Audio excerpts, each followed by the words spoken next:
What's up, guys? Shotmaster back with another Madden NFL 15 player ratings and team breakdown.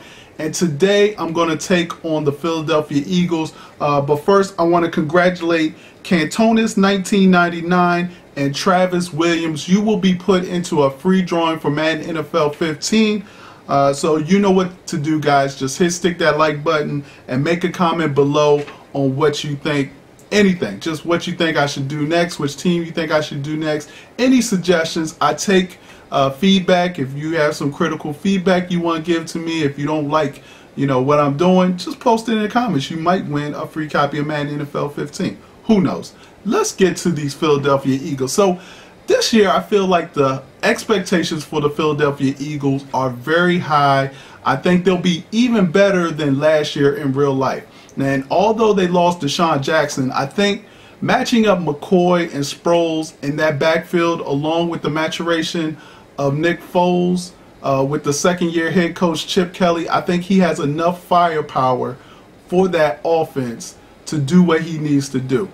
The problem is might be that defense. I think the defensive unit is going to make or break the Eagles season. And I think the young guys like Fletcher Cox, Kendricks, and Brandon Boykins need to step up their game in order for that defense to have a chance and be, enough of a defense to sort of, give their offense a chance. I almost feel like the Eagles are like a poor man's Saints, where the Saints had this powerful offense and it was so much offense that it really made up for some of the Saints' defensive woes. I think the Eagles, especially this year, I think they'll have a chance to be just that. I think their offense may be just enough to get past their defense, but who knows? Who knows? It's going to be up in the air. So let's go ahead and break down and take a look at what we have for the Philadelphia Eagles. First,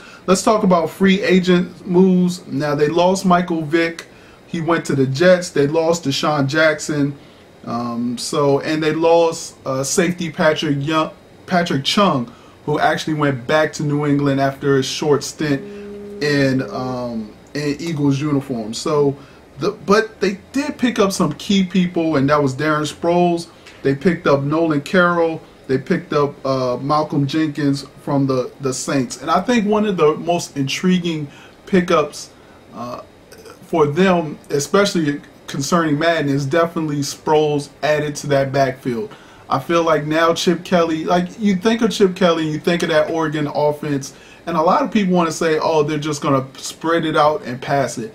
But Chip Kelly is a running type offense. He likes to run out of the spread offense, and now you have two guys that can make people miss, that can create moves in the open field, and that can take it the distance if given enough room. So I really like what they did with Sproles, adding him to the backfield. And I'm really interested to see what Madden 15 has as far as playbooks and some of the plays that they're going to have incorporated into this offense.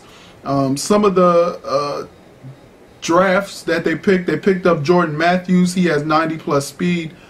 They picked up outside linebacker Marcus Smith, and they picked up Josh Huff, who is from Oregon, so he's familiar with the Chip Kelly offense. So let's go ahead and take a look at these Philadelphia Eagle depth charts. So as you can see, as we have here, we have Nick Foles. They also picked up Mark Sanchez from the Jets, so they sort of like swapped backup quarterbacks. Vic going to the Jets, Sanchez coming from the Jets. So you have a nice little mix here with Foles and Sanchez. Of course, Foles is going to be your starter. And when you take a look at the halfback situation, you have McCoy, you have Sproles, both 90+ speed backs in the backfield. And the thing about them is they have great acceleration too. They're going to have high 90 acceleration. So it's going to be very interesting to see what people do as far as, dual back offense. I could probably see a lot of, shotgun gun with two halfbacks in the backfield, doing, draw plays to either one, sweeps to either one. So it's going to be very interesting to see how you guys use these two guys in the backfield. As we take a look at the fullback, he's pretty good too. So you also have somebody that blocks. Now, like I said, they lost DeSean Jackson, but they still have Macklin and Cooper, and then you add a speed guy, Jordan Mathews, into the mix, who is going to have 90 plus speed. His acceleration is going to be high. I'm not sure about his catch, but his catch should be pretty decent. He was actually somebody that probably could have went in round 1. They end up waiting and getting him in round 2, so it was definitely a good pickup for them. They also got Josh Huff as well, who also has 90 speed. So even though they lost DeSean Jackson, who was like their speed guy, the guy that, you know, sort of, you know, opens up everything for everybody underneath, they still have that guy in Jordan Mathews who can potentially, you know, become a DeSean Jackson like type player, even though he's much taller than DeSean Jackson. As you see, he's 6'3", 205. As we go to the tight end spot, they don't have fast tight ends, but you have to understand what Chip Kelly's trying to do. He's trying to run the ball. So they got two big physical tight ends that also can do a little damage. I mean, 77 speed is not shabby for a tight end, actually. And then, as you can see, they're also going to have pretty good catch. Zach Ertz, 80 plus catch. You know, Brent Selleck, he's always going to be solid. And like I said, they're going to be able to block down the field. Their offensive line is made to run the ball. So when you check these guys out, like Jason Peters and some of these other guys, you'll see that they're going to be able to get a good push off the ball. Now here we go. Now we talk about their defense and some of the things you probably might look at, especially if you're running a CFM, things you want to upgrade. I mean, you might take this chance to either trade Sproles or trade McCoy to get an upgrade in one of these defensive positions. So just think about that, and think about who would you trade to upgrade. Like, let's say your DBs, who would you trade, Sproles or would you trade McCoy? I'm pretty sure you'll probably get more bang for your buck out of McCoy, but some people might do that just so they can get a better player on defensive side. So as we take a look at the defensive left end, you have Cedric Thornton. Your right end, you got one of the young guys that I talked about, Fletcher Cox. Your defensive tackle, you have Bo Allen and Benny Logan. You know, not solid. So you might want to go and get a defensive tackle spot. I mean, that's one of the areas that they're going to be lacking. Outside linebacker, you have Barwin. You have D'Amico Ryans and Kendricks, another young guy that I really like. As you can see, he has 90 speed, so he's going to be fast. You might actually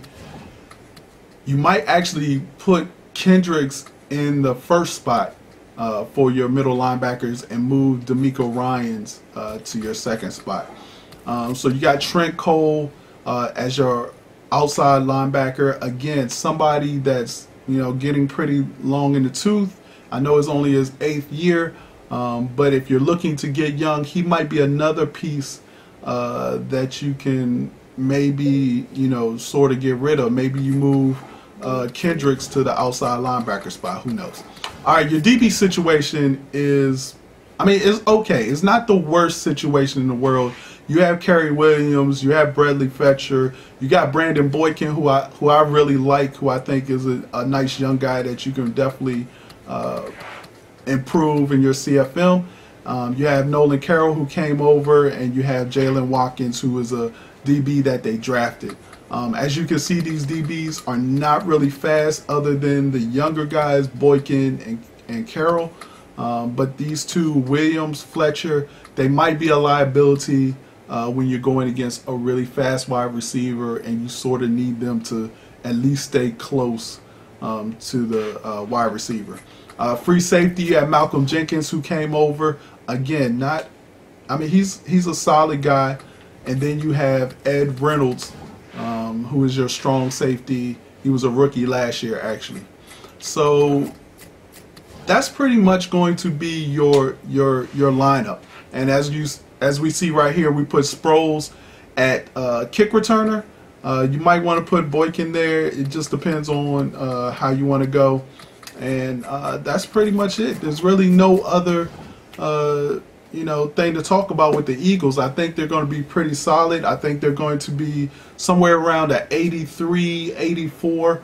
And I look for them to do a lot of damage in the NFC East. I'm a big Redskins fan, but at the same time, I'm a realist. And I actually think, the pieces that Chip Kelly is putting together, it may not all come together this year, but like I said, I think they'll improve. So there you go. There's the breakdown for your Philadelphia Eagles and Madden NFL 15. Make sure you stick that like button, subscribe to the channel, comment below on what team you want to see next, or anything else you want to see. As we saw this past week, Madden 15 information is going to start rolling, and the live stream actually indicated that some Madden 15 ratings will be coming out as soon as today. So make sure you take a look at that, and hopefully we'll have more to talk about in the next couple of days as we start breaking down more teams, more videos, more Madden 15 information. So thanks for watching. This is Shotmaster. I'm out. Peace. Sorry. OVER. It's over.